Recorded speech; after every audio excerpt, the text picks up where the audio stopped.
High school sports, we've got it covered. Overtime starts now.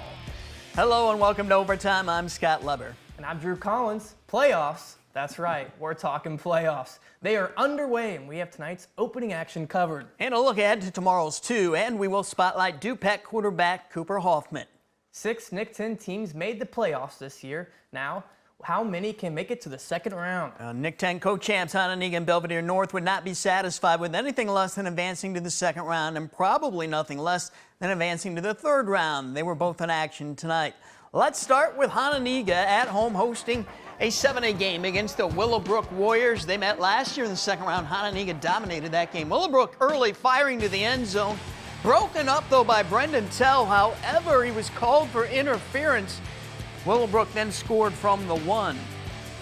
Nothing went right for Hononegah early as they fumbled the football on this possession. They had numerous turnovers in the first half. Willowbrook covering the ball up deep in Hano territory. The defense trying to hold Janea Timoteo with a big-time tackle there.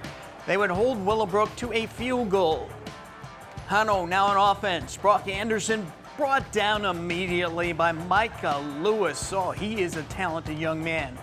Willowbrook to the air on offense again. And Jahanzi Reed on the money with that pass to Kenneth Rhodes for the TD. Second quarter, Dominic Kelly with a pass. Otis Powell, though, whoops, he's there for the pick and the 6, and it was 27-0 before you could blink an eye. But right before halftime, a spark here for the Indians. Kelly airs it out, firing it deep. He's got Sam Haig down there on the bomb, and he's gone for the TD. So a little spark there for Hano before the half. Third quarter now, and it's a handoff. That's Curtis Smith, and Smith rumbles into the end zone there to close the gap a bit, but Willowbrook goes on to win this game big, 40-21. Belvedere North, Nick-10's other co-champion, also was home for a 6A playoff game. The Blue Thunder hosted Kalen Knights. The Knights went 5-4 during the regular season. Midway through the first, fourth down for the Blue Thunder, and Ben Booker gets the toss, gets some blocking, goes the distance for the touchdown. North strikes first. Later on in the quarter, Booker again getting it, this time off the reverse. There was nobody close to him as he gets another Belvedere North touchdown. But Kalen would respond with a field goal. However, they can't seem to stop this man. Number 4 in your program and number 1 in your hearts, Ben Booker gets the hat trick, another tutty for him, and North led by 3 scores. Kalen now down by 2 scores late in the game, needing a touchdown on fourth down. Chase Kruckenberg just has to heave it up to the end zone, and what a great catch there by Jack Whittick to make it an 8-point game. After North recovered the onside kick, they just need a first down to ice it, but they run a toss play out to Booker, and no, you're not having deja vu. Booker scores his 4th tutty of the game to steal the deal for the Blue Thunder in this one. Belvedere North wins it 35-20. So let's start with the winning team, Belvedere North, obviously playing really well so far. You know, they continue to play well here, even into the playoffs. It didn't seem like they had any, so the playoff jitters that some of these teams might have. Mm-hmm. So what is it about Belvedere North that's going to keep that momentum going here into the playoffs? I think it just comes down to, just establishing that running game and just, not going away from their true identity. Mm-hmm. When we know what that actually identity is, and that's the run game, and you saw it tonight. In terms of what they do defensively, just keep playing hard and just continue to know that, just believe in yourself and know that each round is going to get tougher and tougher and tougher. But how they played tonight is definitely exceptional. What a night for number 4. Okay, now Hononegah, they were completely outplayed in that first half by Willowbrook. Good playoff teams can sometimes expose weaknesses in other teams. Did Willowbrook expose weaknesses in Hononegah tonight? I think they did. I think they exposed some things. I think it was a little different speed that Hononegah's not accustomed to seeing in our conference. I saw that tonight. Willowbrook's a really good team. I had an opportunity to watch some film on Willowbrook this week, and I knew they were nothing to sneeze at. And they just came in tonight and just really did a solid job defensively and understanding where Kelly was at all time, making big stops on defense. And then what they did on offense was a really great offensive display. I mean, they had a great quarterback play. He was throwing some dimes tonight. He got some guys open in the end zone. They were making big catches, and they were just really moving the chains. So, kudos to Willowbrook. Hononegah just didn't look comfortable in that first half. Credit to Willowbrook, but it almost seemed like it took that whole half for the Indians to sort of get comfortable. So, I mean, that's just... Yeah, it was just a deep deficit. You know, they had 20% deficit. They were down 20-7 at halftime. They came back out second half, tried to get the train started, so to speak, but it was just a little bit too late. And it just goes to show you that Hononegah really didn't have too many teams that they played this year where they were playing from behind. So I think they were kind of in shock a little bit. We're down. Right. By 2 scores, how do we get this train moving? I think that's where they really got into trouble in the actual first half. They just got too far behind. Right. All right, third Nick 10 team, the Harlem Huskies, also had a home game tonight in Class 7A, and what an opponent they had, the Chicago Mount Carmel Caravan, a program that's won a state record 15 state championships, including 2 the last 2 years. And their head coach, he's no stranger. He's former NIU star quarterback and Heisman Trophy finalist Jordan Lynch, doing a heck of a job now as a coach. The Caravan striking on the first possession. They hand it off to Daniel Taylor. He's big, 6'1", 215, and with a little cut back there, he is gone 7-0. After a botched punt attempt by Harlem, Mount Carmel strikes through the air. Jack Elliott to Jake Cozy. We are still in the first quarter. The handoff goes to Madden Wilson, but Jamani Muhammad, number 21 there, has the speed to chase him down. But the Caravan still cashed in on that drive. Wilson this time will lunge into the end zone. And we're not done with the first quarter yet. Taylor Jr. has it, and he would not be denied. Look at him just fight to get into the end zone. No stopping that. It was 28-0 just like that. Let's ISO now on Jackson Cook for one of the few Harlem highlights. And folks, he's got himself another interception. Yeah, position there. What a season for him. But the Caravan come right back. Elliott, who is Vanderbilt bound after this season, fires a strike to Quentin Burrell for the TD. It was 49-0 at halftime. Mount Carmel won it 56-14. Tim, we knew Mount Carmel was really good coming into this game. The Huskies were just overmatched. Probably wasn't a thing they could have done to make this game flow any differently, right? No, I would definitely agree with you. I think, Mount Carmel's probably one of the better teams in the country, if you ask me. In the country, not the state, the country. Yeah, in the country. They're just that good. They're a heck of a program. Harlem just really didn't have a chance at all. I mean, when you have a bevy of playmakers like you do with like Mount Carmel had tonight, it's really hard for Harlem to even stay in the first half of a game. I think, halftime the score was 48 or 49, the actual zip. So, but Harlem can't. They shouldn't hang their heads low. They had a good season. Again, you just actually drew the wrong team in the first playoff round. Tim, we knew Mount Carmel was very good, obviously. In your opinion, how far do you see them going? Do you see them going all the way? I mean, that's some athletes on that team. Yeah, I like what they do. I like what they have offensively.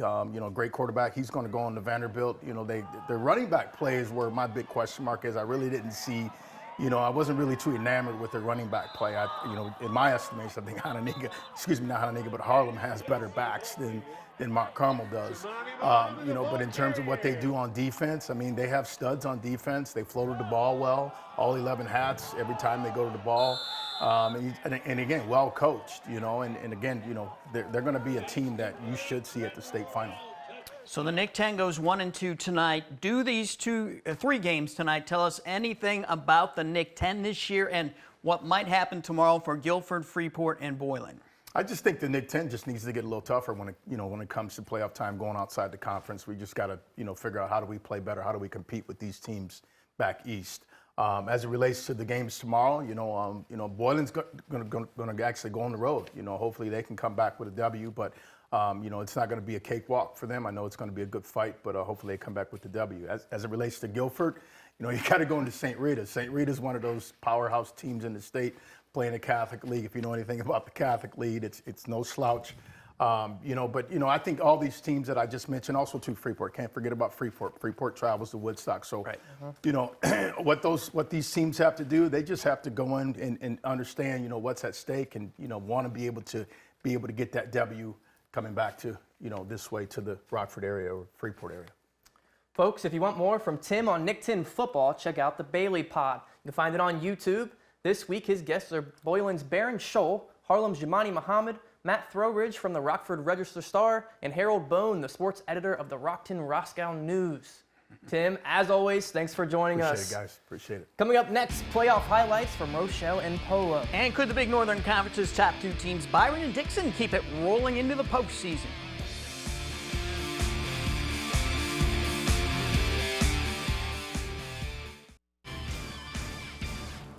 When you're the Byron Tigers and you've won 2 state championships in the last 3 years, you're all about one thing, winning another state championship. They began that journey tonight in Class 3A. They were on their home field hosting the Prairie Central Hawks. Check this out, one of the great traditions in high school football. It's the Hog Trailer. An inside trailer was Byron's Hogs, aka the big boys, the linemen. They do this once a year during their home opener. This is how they enter the stadium for pregame warm-ups. And those guys were fired up, so were the fans. PC gets the ball first. They hand off to Hudson Oltz. And a group of Tigers punch out the ball, and QB1 Andrew Talbert scoops it up, and he goes all the way. And within the first minute of the game, the Tigers strike early. Byron's offense comes onto the field now. We saw Andrew Talbert score on defense. Now let's watch him score on offense. A beautiful rainbow flick right into the breadbasket of Braden Knoll. And Mr. Knoll has been elite this year because nobody has been able to stop that speed. 2-point conversion attempt. And watch this Halloween trick or treat. In around the Dawson Criddle, and he throws on the run, and Brock Wagner pulls out the toe tapper out of his bag. This goes down as one of the best 2-point conversions I've ever seen. 15-0 Tigers still early in the first. We saw Mr. Knoll as a receiver. Now he shows what he can do on the ground, and that is too easy for the defending state champs tonight. Tigers dominate 57-20. Now let's see how the other big Northern powerhouse did tonight, the Dixon Dukes. They hosted Marengo in a 4A playoff game. We hop into late third quarter action. Dixon leads 14-7. Marengo's quarterback David Lopez lasers this one over to Parker Mandelkey to get in the Duke territory. And Parker has a nice arm. Another great spiral, this time to Alton Bergbrider. Start of the fourth quarter, David Lopez dives his way to tie it up 14-all. Don't worry, Shaner was about to pick up the phone. The Dukes offense came out ready in the fourth quarter. Colin Shaner dots up Eli Davidson for 6, and once the Dukes took the lead, it was all Dixon. The Dukes win this one 35-14. In another Class 3A game, the Oregon Hawks fell to the Princeton Tigers 40-8. The Rochelle Hubs have high hopes for this postseason after their strong showing during the regular season. They hosted Marmion Academy of Aurora in a 5A game. Hubs starting on offense here. Roman Villalobos finds an opening, and he's going to take it all the way. The big fullback covering 56 yards with that carry and getting in there. Red zone time again. Why not the Villalobos again? Getting in from 4 yards out. Let's check out the Hubs on the defensive end. Third down play here. Tyler Eats and company getting a big sack. That would force a fourth down. Hubs take care of business tonight as they win this one big, 42-7. Well, the 8-man football playoffs also kicked off tonight for some teams. One of those was the Polo Marcos. They had a home game. We sent Reanne Weil to Polo to cover that one. Hi, Reanne. Hey guys, the Marcos won all 9 of their regular season games. They might be the team to beat in this playoffs, just like they were 3 years ago when they won the 8-man championship. Their opponent tonight was Alden Hebron. Now Polo was favored to win this game, but you have to hand it to the Alden Hebron Giants, who made a name for themselves early in the game. A pile of Giants leads to a Wyatt Armbrust touchdown to give Alden Hebron the lead, a 6-0 lead in the first quarter. But the Marcos, of course, would have an answer. Quarterback Gus Mumford decides to take this one himself, and he does just that. He's going to run here, he's going to fake out a couple defenders, and fall himself into the end zone. He's going to tie it up. And let me tell you, it was the Mumford show tonight, and we were all just sitting back and enjoying it. Now, this next clip might look like the same one I just played, but nope, it's just another Mumford run, doing what he does best for his second tutty because, you know, why not? Look at all that green in front of him. There he goes. Now, the defense would held up on their end as well. Get ready to check out this block punt from Ethan Dewey. It's going to put the Marcos in an excellent scoring position for the second quarter. And why not add 6 more to the scoreboard with a Mumford throw to Billy Lowry. He's going to make it 18-12 with 9 to go in half. And he's going to have a little celebration here with a high five from Gage Ziegler. Now closing out the half, and it's going to be Mumford again. He's going to look to throw, but nope, he's going to actually decide to carry it himself because why not? He does it all. It was 42-12 at the half, and the Marcos took this one 58-20. Now this was a fun one to watch. Polo advances to its 5th straight quarterfinal game, one step closer to state. Guys, back to you. Thank you, Reanne. There will be 2 more 8-man playoff games of local interest tomorrow at 1 o'clock. South Beloit plays at Milledgeville. Also at 1 o'clock, defending 8-man state champion Amboy will play at Biggsville West. We'll preview tomorrow's playoff action next. The Guilford Vikings are licking their chops after finishing the regular season very strong. We'll catch up with them.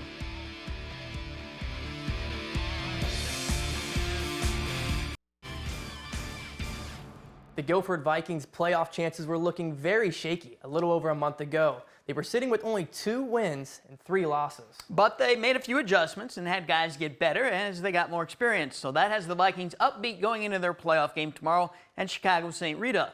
The Vikings won their last 4 regular season games. Sure, there were a couple easy opponents in there, but the Vikings also whipped playoff teams Freeport and Boylan.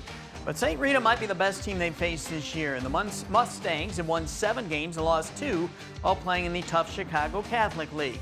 Guilford coach Tony Capriati is very familiar with that league, and he knows playoff football isn't supposed to be easy. Hey man, when you're in the chance to win the state title, you gotta beat a good team. Sympathy draws are maybe cute for a round, but if you really want to do something, these are the teams you gotta embrace the challenge and want to play. I played in the Chicago Catholic League, so for me this is really fun and exciting to go back to my old stomping grounds. I didn't play at Rita, but to be in that environment again is really exciting for me personally, and it's always awesome, like I said, to see these guys see a new brand of competition that they haven't seen yet. The Freeport Pretzels have been waiting 16 years for their playoff game tomorrow. That's how long it's been since a Freeport team has made the playoffs. They finally broke through this season thanks to some physical play with Cam Vern leading the way on both sides of the football. The Pretzels will be playing a 5A game at Woodstock North. North won 7 games during the regular season. And the Boylan Titans are in the Class 4A playoffs. They will be in Chicagoland tomorrow afternoon to take on Chicago South Shore Prep. The Tars went undefeated during the regular season, but they don't play the toughest schedule. If the Titans play like they're capable of playing, this should be a Boylan win. The Stillman Valley Cardinals will be making their 31st playoff appearance tomorrow night. They'll play at Wilmington. These 2 schools know playoff football. They've combined to win 8 state championships. Wilmington's have been more recent. All 3 have been in the last 10 years. And the Wildcats were state champs just last year. And there's a lot of respect between these programs, and the 2 head coaches have become very good friends. The Lutheran Crusaders will be making their 3rd straight playoff appearance. They'll head to South tomorrow to play Anawan Wethersfield in a Class 1A game. This looks like an even matchup on paper. The Crusaders are seeded 9th and the Titans are seeded 8th. Both teams also have a 6-3 record. And 2 years ago, Lutheran beat Anawan Wethersfield in the first round. So these 2 programs aren't strangers. Here's a game tomorrow that could be very interesting. Genoa Kingston will take on Dupac in a 3A game. GK has been a bit up and down this season, but they were up at the right time last Friday night when they got a must-win at Lutheran to get into the playoffs. Their record's 5-4.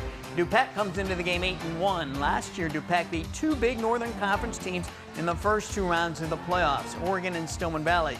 Can they beat another one tomorrow in GK? The Winslow fans will be out tomorrow afternoon to cheer on their Panthers in Class 1A. They have a 2 o'clock home game against the Clifton Central Comets. The Comets compete in the Vermillion Valley Conference. The Comets' record is 5-4. Lena Winslow has played in the last 4 state championship games in 1A. Can the Panthers get back there for a 5th straight year? Also tomorrow in Class 5A, Sycamore will host Chicago Noble. In 2A, Eastland Pearl City will play at Rock Ridge. And in 1A, Galena plays at Stark County and Stockton plays at Princeville. Let's take another brief time out. When we come back, we'll have our spotlight story. It's on a young man who has set all sorts of records in the Northwest Upstate Illini Conference while driving defenses crazy. Great football has been played in the Northwest Upstate Illini Conference for decades, but exceptional quarterback play like the conference has seen in recent years from Dupac's Hoffman brothers has been rare. Tonight I sit down with one of the Hoffmans who's been at the controls right now for the Rivermen, Cooper Hoffman. It's our spotlight story brought to you by the Benchmark Exteriors. Football runs deep in the Hoffman family over in Pecatonica. In fact, 2 generations of Hoffman blood all starts with the head coach, Tyler Hoffman. Coach Hoffman's a former football and basketball player and now oversees the program in the captain's chair. His son, Cooper Hoffman, has been the team's starting quarterback since 2022. And before Cooper, his older brother, Hunter, surpassed 63 touchdowns and 4,700 yards as the QB before Cooper. That makes 6 straight years of Hoffman's at quarterback for Dupac. Coach and Coop reminisced about the special bond that runs in the family. Cooper's been, when he came in, he was kind of Hunter's younger brother. That's what he was known for. But as time's gone on, that he's kind of lost that title a little bit and just been known as Cooper, which I think he appreciates. Obviously, I've been pretty lucky following behind him. Was one of the best quarterbacks coming in, so I got to sit behind him pretty much all my life. Even now, I still get to watch him in college. So I got lucky just sitting behind him, seeing what he did, and kind of taking some of his skills and then kind of bringing it in my own game. So obviously, I didn't want to just be the little brother that didn't really have a name, so I had to make a name for myself. Cooper's name has been heard loud and clear for the past 3 years. Last year as a junior, he was first team all-conference and all-state as quarterback. He also led the NUIC in passing yards, touchdowns, and finished top 5 in rushing yards. 38 touchdowns and over 2,000 yards in the air and another 800 on the ground. This year he etched himself in NUIC history as the all-time leader in total offensive yards. Whether Tyler is in coach or dad mode, both have a football mindset. It was pretty tough on not only him but his older brother when they were younger and demanded a lot out of them. Still demand a lot out of them, but certainly the expectations and what they've been able to show. Always a football mindset, though. You go home, you never really leave it. It's just he's always going to talk to you about practices and everything you kind of see on the field. And the best coaches in the conference all know how good Cooper is. As good of a passer as his brother was, Cooper he gets it done with his legs, and he's so good at extending plays. It's been 28 years, but I think he's the best quarterback we've ever played against. And when you don't see Cooper on the field, you'll find him on the basketball court. Cooper is arguably the best hooper in all of the state line. He's coming off a 31-win season and was named NUIC North MVP and first-team All-State after averaging 20 points, 4 assists, 2 steals, and only as a junior. It just kind of keeps me going. It's what I love doing, so I wouldn't really want to have it any other way. Just football rolls right into our high school basketball season, and when high school basketball season is over, you go to AAU and kind of get to travel around the country, and then when that's done, you come right back to playing football. So I think that's just what I love about it. Hoffman is the NUIC's all-time leader in passing yards and in total touchdowns. Anytime he's on the field, the Rivermen have a chance to win. Yeah, and when Rick Aaron says Cooper's the best QB he's seen in that conference, that's about the best compliment a young man can get. We'll be back after one final timeout. We'll be right here again next Friday night with another playoff episode of Overtime. Fox will have the Iowa-UCLA game on that night at 8 o'clock. So we'll probably be on a bit later than 11 o'clock. Catch the end of the Hawkeyes game, then we will be right with you.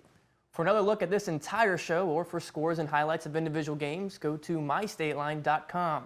That does it for this episode. Thanks for joining us. Good night and enjoy your weekend.